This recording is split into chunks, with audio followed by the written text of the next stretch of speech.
Penzance, presented by Opera Notre Dame. At this time, would you please make sure that any mobile devices you may be carrying are off or switched to... Oh, sorry, I have to take this. You there, with the peg leg and the parrot. Thank you. Yer, this is the pirate takeover of the welcome announcement. And I'll say to you the pirate rules of theatre going. Have you silenced your cell phone? Have you turned off your baby? Have you unwrapped your hard candy? While you're checking all that silencing, I shall regale you with the amazing inedible tale of how I lost me foot, me hand and me eye. You see, as we sailed through the rough seas, we were attacked by the Royal Navy. They approached, I drew my cutlass and fell right into the water. That's when a shark bit my foot clean off. And that's how I got this beautiful stout peg. But Mr. Pirate, what about your hand, you say? Well, I had an ingrown nail on my best finger. I went to the ship's doctor for a mild bit of surgery, and alas, they removed too much. And that's how I got this beautiful, shiny hook. But wait, Mr. Pirate, you haven't said about your eye. Ah, well, that's one I'll never forget. There I was, climbing to the crow's nest to watch for approaching stars. A flock of seagulls circled overhead, and as I looked up, one of them pooped right in me eye. But Mr. Pirate, surely poop alone didn't destroy your eye. No, it did not. But as I reached up to wipe away the bird poop, I suddenly remembered it was my first day with the hook. I hope you've had ample time to silence your devices. We'd much prefer to hear your laughter as we sing to you the super titles. Now, without further ado, enjoy the show. All right.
indenture free. Strong of arm and keen his sentence, he's a pirate now indeed. Here's good luck to Frederick's ventures, Frederick's out of his indentures. 22 now he's rising, and alone he's fit to fly, which were bent on signalizing with unusual revelry. Here's good luck to Frederick's ventures, Frederick's out of his indentures. For the pirate share, fill the pirate glass, and to make us more than merry, let the pirate bumper pass.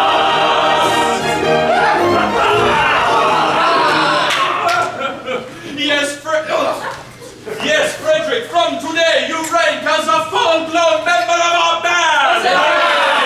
My friends, I thank you all from my heart for your kind words. Would that I could repay them as they deserve. To me, today I am out of my indentures. And today I leave you forever. Leave us? Forever. Well, this is quite unaccountable. A keener hand at scuttling a frigate or cutting out a steamer never shipped a handspike. Yes, I have done my best for you, and why? It was my duty under the circumstances, and I am the slave of duty. As a child, I was regularly apprenticed to your band. It was through an error. No matter, the mistake was ours, not yours. And I was in honor bound by it. An error? What error? I may not tell you, but reflect upon my well-loved words. Oh, nay, dear Frederick, me mind has long been gnawed by this cankering tooth of mystery. Better have it out at once.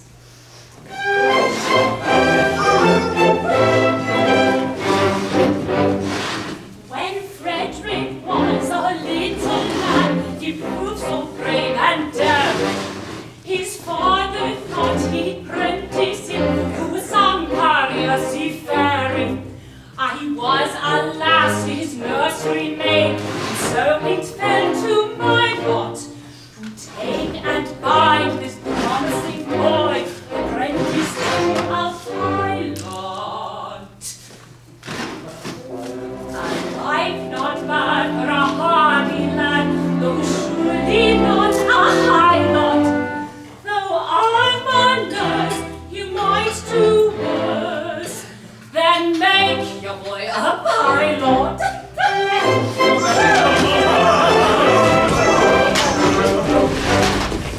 I was a stupid nursery maid, on breakers always steering, and I did not catch the word aright, being hard of hearing, mistaking my instructions within my brain did gyrate. Took and bound this promising boy, apprentice to a pirate. A sad mistake it was to make, and to him to this pilot. I bound him to a pirate instead of to a pilot. I think it's over. It's not over. I soon found out beyond all doubt the scope of this disaster. But I hadn't the place to return to my face and break it to my master. A nursery maid is not afraid of what you people call work. So I made up my mind to go as a kind of piratical maid of all work. And that is how you find me now, a member of your Charlotte, which you wouldn't have found had he been bound, apprentice to a pilot.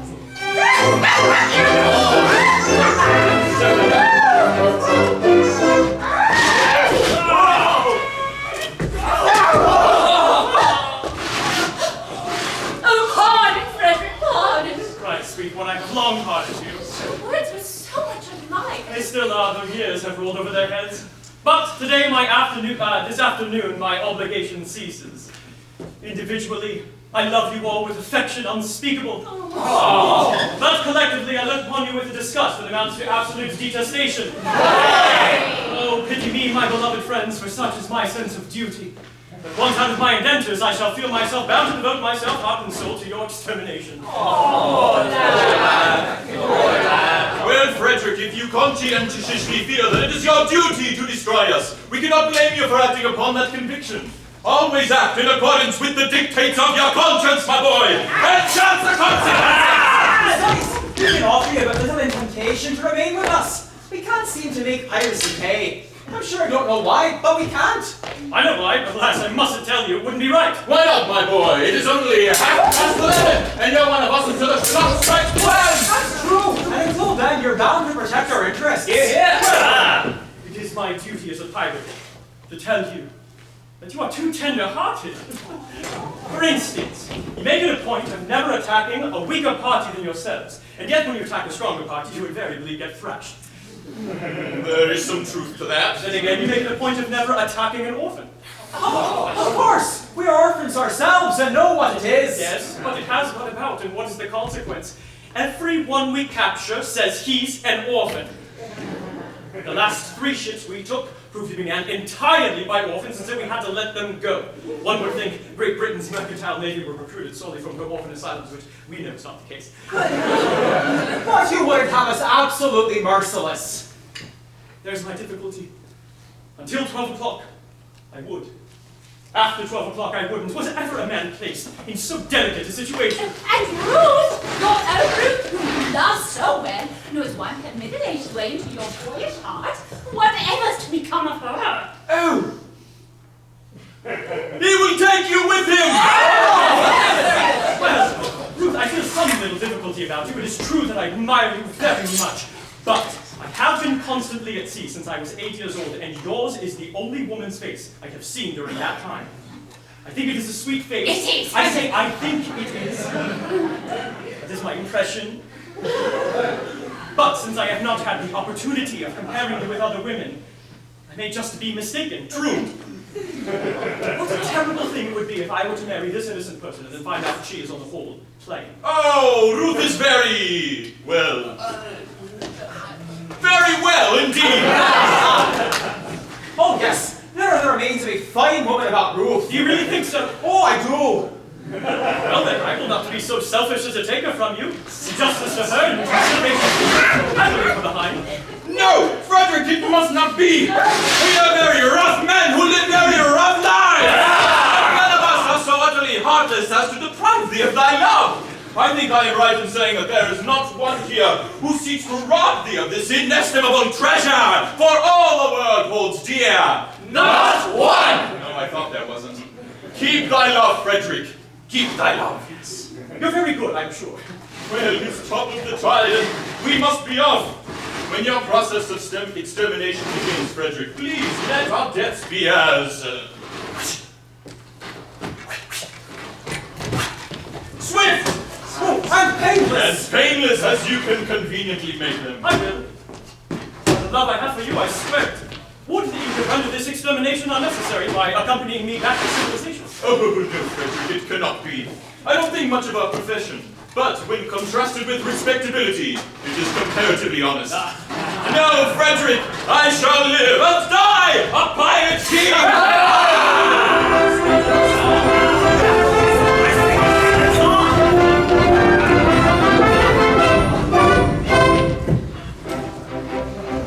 Oh, better far to live and die under the great black flag I fly than play a sanctimonious part with a pirate head and a pirate's heart.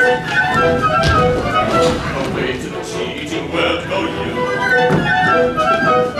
where pirates all are well to do, and I'll be true to the song I sing, and live and die.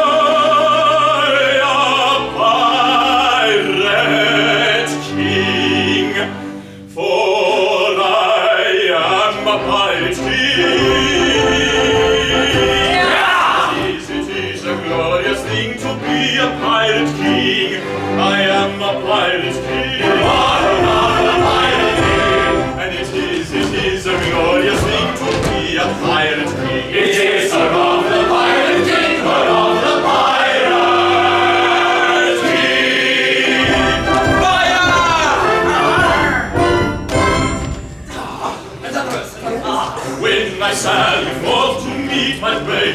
put myself in a royal way. I sink a few more ships, it's true, than a well-bred monarch ought to do. There's many a king on a first-class boat. He wants to call his crown his own, must manage somehow to get through more dirty works than ever I do. For I am a pirate king. It is a glorious thing to be a pirate king. I am a pirate king. You are the pirate king. And it is a glorious thing to be a pirate king. It is the pirate king, the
circumspect. You see, you are considerably older than I am. A lad of 21 usually looks for a wife of 17. A wife of 17? Well, you will find me a wife of 1,000. No, I shall find you a wife of 47, and that is enough now. Ruth, tell me candidly, without reserve, compared with other women, how are you? I will answer you truthfully, master. I have a slight cold. Quite well. I was referring rather to your personal appearance. But I am sorry for your cold. Compared with other women, are you beautiful? I have been told so, dear master. Ah, but lately? No! Years and years and years ago! Well, what do you think of yourself? It is a delicate question to answer, but I think I'm a fine woman. That is your candid opinion? I should be deceiving you if I had told you otherwise. Thank you, Ruth. I believe you, for I am sure you would not practice on my inexperience. You see, I wish to do the right thing, and if I say if, you really are a fine woman, your age shall be no obstacle to our union. Hark, surely I hear voices. Who has ventured to approach our all but inaccessible lair? Can it be the Coast Guard? No, it does not sound like the Coast Guard. Confusion! It is the voices of young girls. If he should see them, I am lost! By all that's marvelous, a bevy of beautiful maidens. Lost! Lost! Lost! How lovely, how surpassingly lovely is the plainest of them.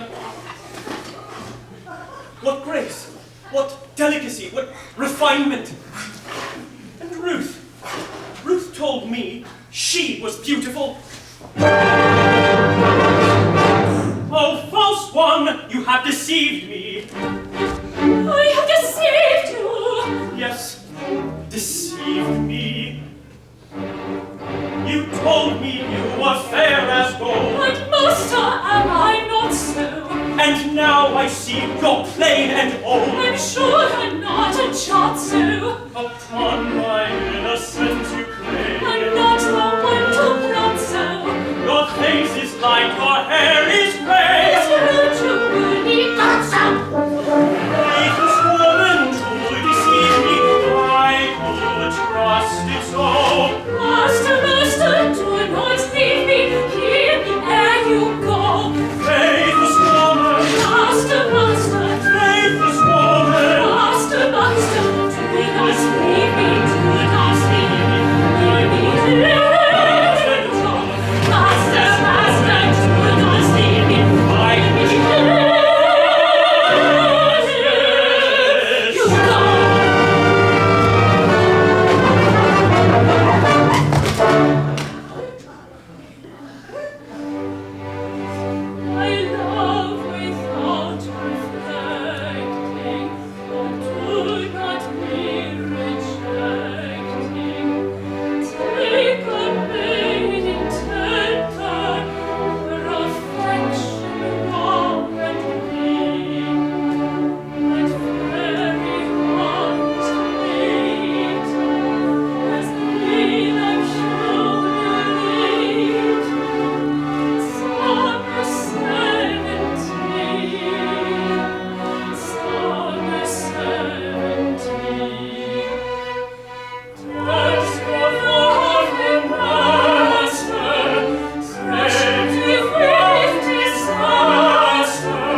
I do. Before these gentle maidens I did not show in this alarming costume.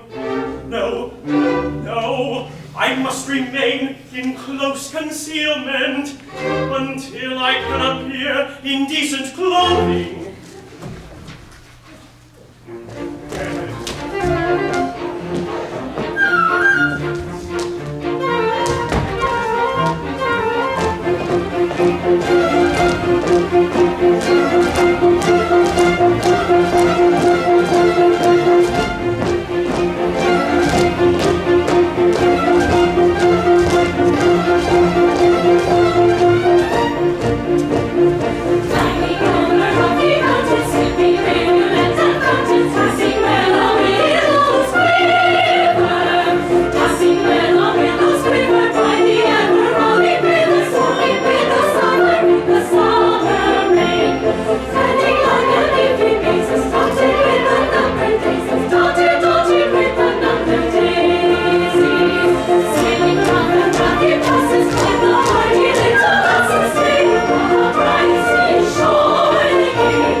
Well, we are quite alone, and the sea is as smooth as glass. Suppose take off our shoes and stockings and paddle? Oh, yes, yes, the very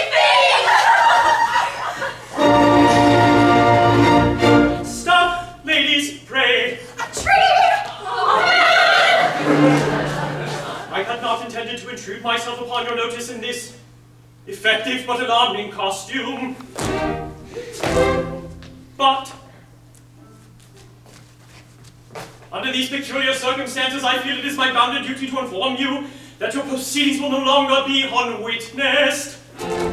But who are you, so speak? I am a pirate. A pirate! Ladies, do not shun me. This evening I renounce my vile profession. And to that end, O pure and fearless maidens, O blushing part of ever-blooming beauty, I soar of heart, implore your kind assistance. How pitiful his tale, how rare his beauty. How pitiful his tale, how rare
swayed by quite as keen a sense of duty.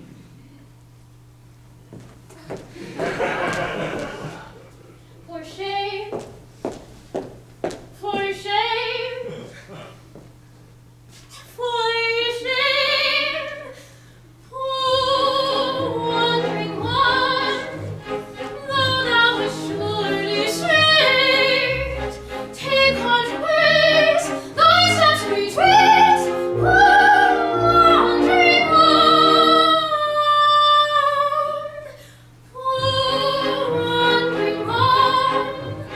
If such were love as mine, can hope we find true peace of mind? It is thine. Take heart, now danger lies. Take any heart but ours. Take heart, there is the shrine. Take any heart, take mine. Take heart, there is ours. Take any heart but ours. Take heart, there is the shrine. Take any heart, take mine.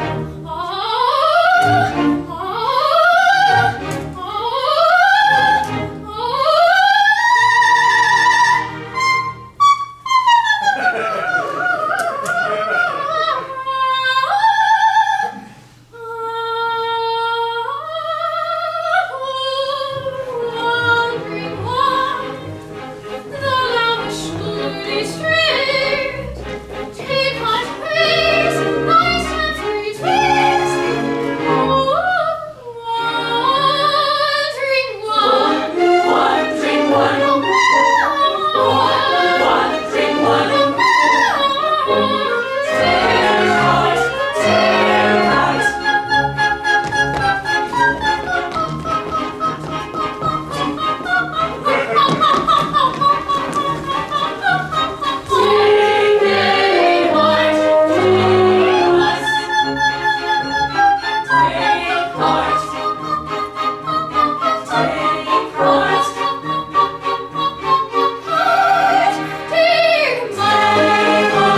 shall be with us. Take any heart but ours. Take heart, take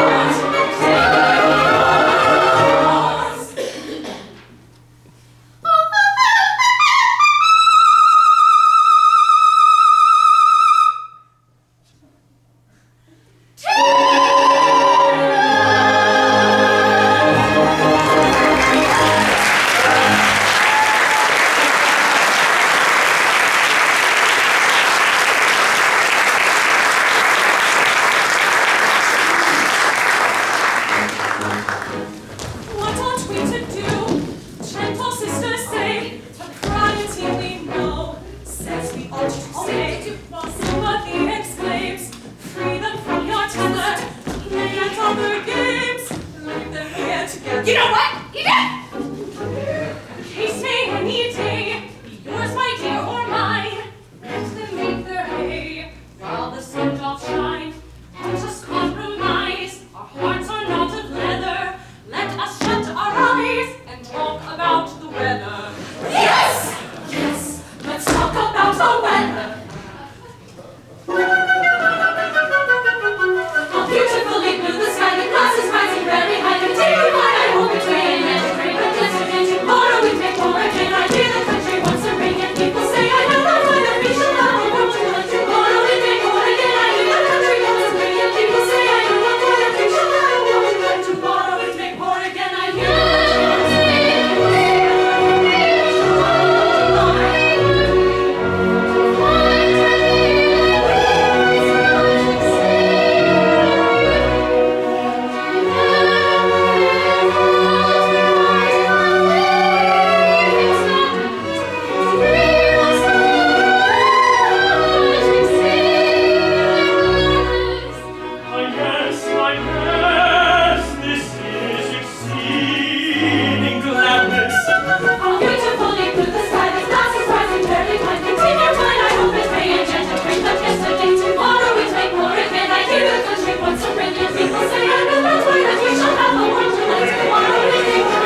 our senses. Men who stick at no offences will anon be here. Pray you get you hence, young ladies, while the coast is clear. No, we must not lose our senses. If we stick at no offences, we should not be near. Piracy, the dreadful trade is nice companions for young ladies. Let us be some. Too late,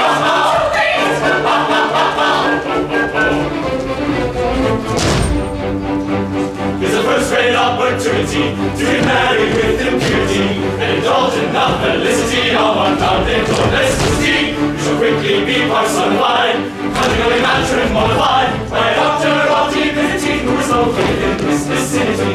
We have missed our opportunity of escaping with impunity. Stir well to the felicity of our maiden domesticity. We shall quickly be personified, conjugally matrimonified by a doctor of divinity who is located in this vicinity. By a doctor of divinity who resides in this vicinity. By a doctor of divinity.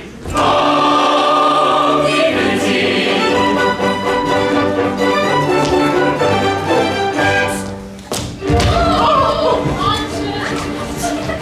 Ere your pirate cannons rise, proceed against our will to just bear in mind that we are wards in chancery, and father is a major general.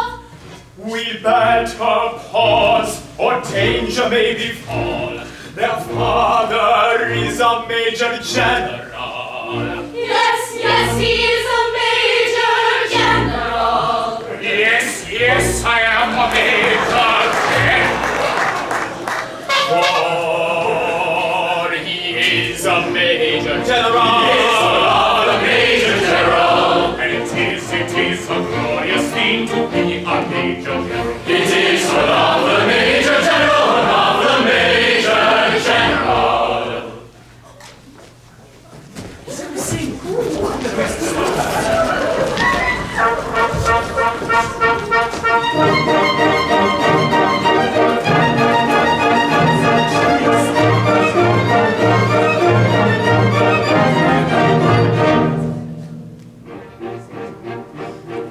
I am the very model of a modern major general, an information vegetable, animal, and mineral. I hear the kings of England and I quit the fight historical, a man from Waterloo and water categorical. I'm very well acquainted with matters mathematical. I understand equations both simple and quadratical. About my new fair, I'm teeming with a lot of news. Lot of news.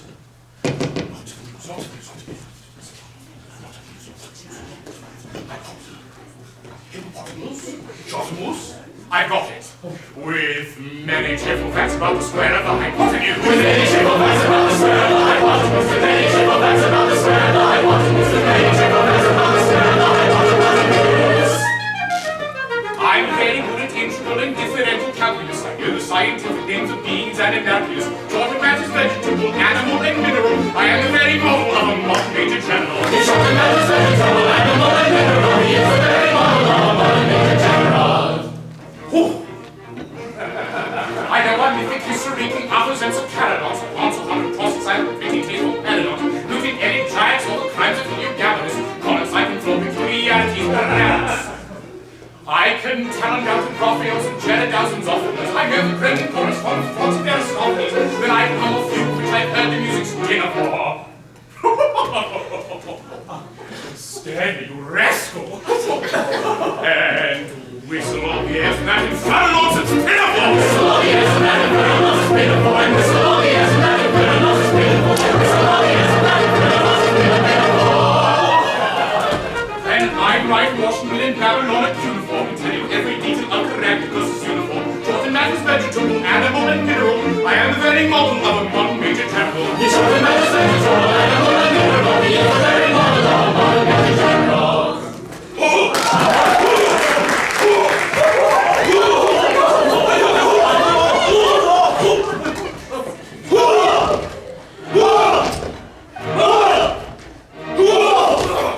In fact, when I know what is meant by Babylon and traveling, where I can tell at sight a mouse a rifle from a javelin, when such affairs as sorties and surprises I'm aware at, and when I know precisely what is meant by commissariat, when I have learnt what progress has been made in modern gunnery, when I know more of tactics than a novice in a nunnery. Oh, you found it. In short, when I've a smattering of elemental strategy.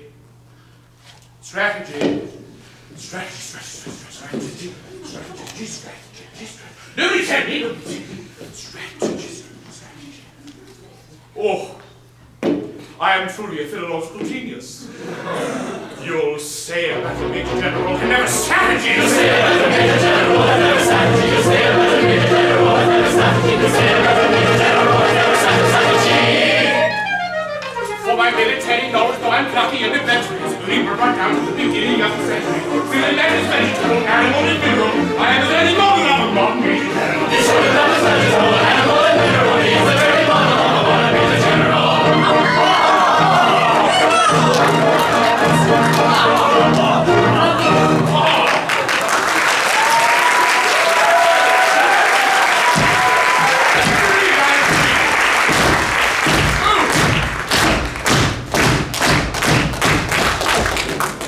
Well, I say, Maestro, we might as well have the last verse again, double quick.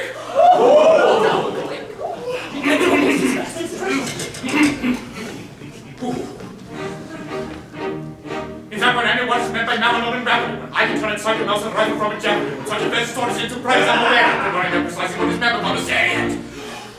When I rule a progress has been made in modern gunnery, when I know more of tactics than a novice in a nunnery, and draw whatever smattering of elemental strategy, you'll say that the Major General and never rule. You'll say that the Major General and never rule. You'll say that the Major General and never rule. You'll say that the Major General and never rules.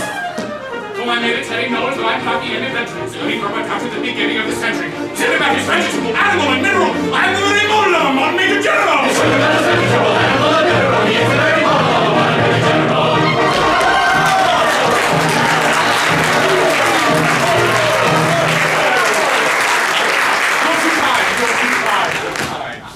And now that I have introduced myself, I should like to have some idea of what's going on? Permit me, sir. I'll explain it in 2 words. We propose to marry your daughter. Against our wills, Papa! Against our wills! Not mine! Well, you mustn't do that. May I ask? This is a picturesque uniform, yet I'm not familiar with it. What are you? We are all single gentlemen. Well, yes, I haven't that. Anything else? No, nothing else. Papa, don't believe them! They are pirates, the famous pirates of Penzance! The pirates of Penzance! I've often heard of them. Yes, all except this gentleman who was a pirate once, but who is out of his indentures today, and who intends to lead a blameless life evermore. Oh, well, happy birthday. But wait a minute. I object to pirates as sons-in-law. And we object to Major Generals as fathers-in-law. But we waive that point. We do not press it. We look over it. An idea. And do you mean to say that you would deliberately rob me of these, the sole remaining props of my old age, and leave it to you through the remainder of my life, unfriended, unprotected, and alone? Well, yes, that's the idea. And tell me, have you ever known what it is to be an orphan? Are you kidding me? I ask you, have you ever known what it is to be an orphan? Orphan? Yes, orphan. Have you ever known what it is to be one? I say, orphan. Orphan, orphan, orphan. I don't think we quite understand one another.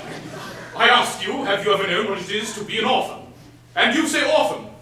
As I understand you, you are merely repeating the word orphan to show that you understand me. I didn't repeat the word orphan. Pardon, you didn't indeed. I only repeated it once. No, but you repeated it. But only once. Stop. I think I can see where we're getting confused.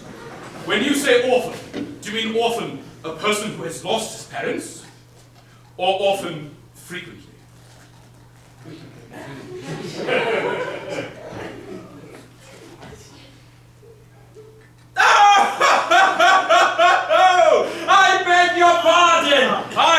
what you mean. Frequently. Ah, you said often frequently. No, only once. Exactly, you said often frequently, only once.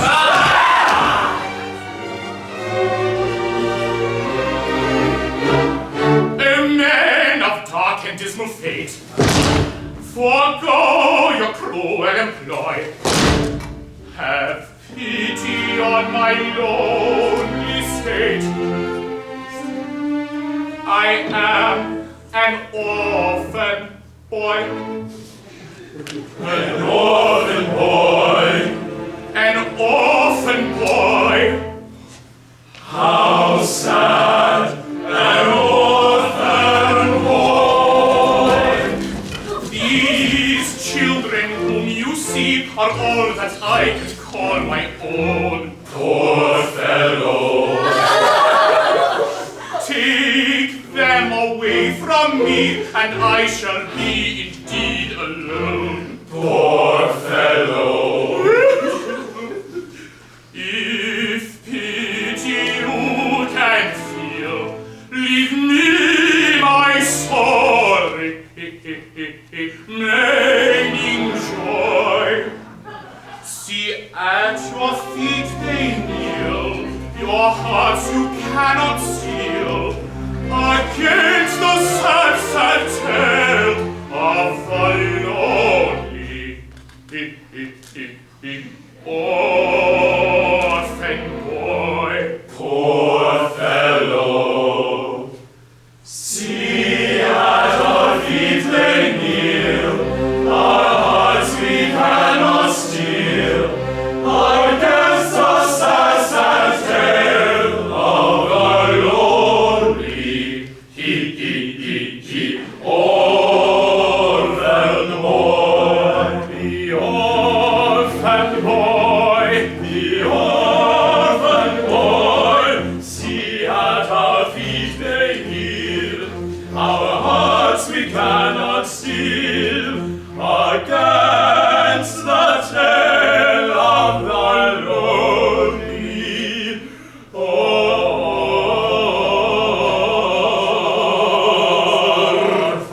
boy. Poor fellow. I'm telling a terrible story, but it doesn't diminish my glory, for they would have taken my daughters over the baby waters if I hadn't an elegant diction, indulged in innocent fiction, which is not in the same category as telling a regular terrible story. If he's telling a terrible story, he shall tell it like Dennis's glory. There's one of the English monsters under the baby's waters. It is easy in elegant diction to call it an innocent fiction, but it comes in the same category as telling a regular terrible story. It is easy in elegant diction to call it an innocent fiction, but it comes in the same category as telling a regular story.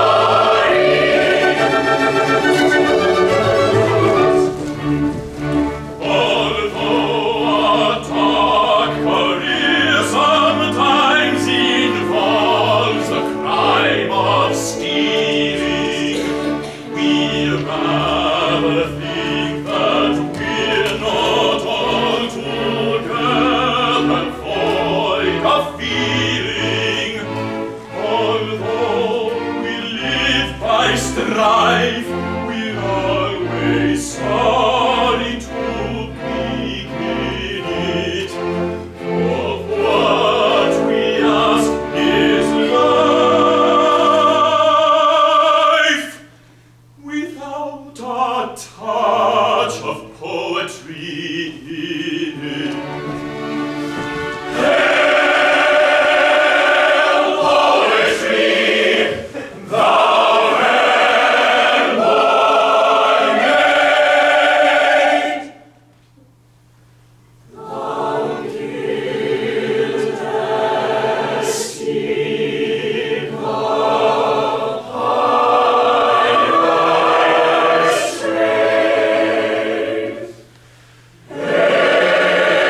its laws protect you, and honorary members of our band we do elect you. For he is an orphan boy. He is a lovely orphan boy. It sometimes is a useful thing to be an orphan boy. It is a lovely orphan boy, a lovely orphan boy. Happy day with joyous me, we will away and marry me. Oh, happy day with joyous me, they will away and marry me. Should it be full auspiciously, the sisters all will rise with me. Should it be full auspiciously, the sisters all will rise with me. Oh, happy day with joyous me, they will away and marry me. Should it be full auspiciously, the sisters all will rise with me. Should it be full auspiciously, the sisters all will rise with me.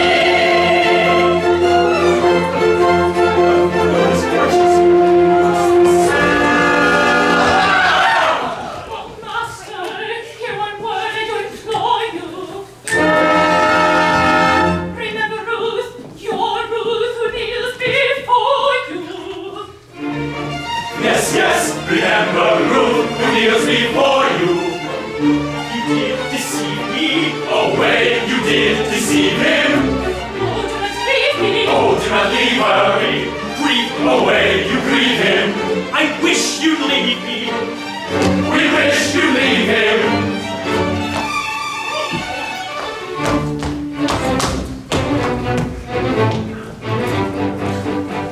Enter the magnanimity, his faith in lace and dignity. Never was such opportunity to get married with impunity. We gave up the felicity of unbounded domesticity to a doctor of divinity who's located in this vicinity.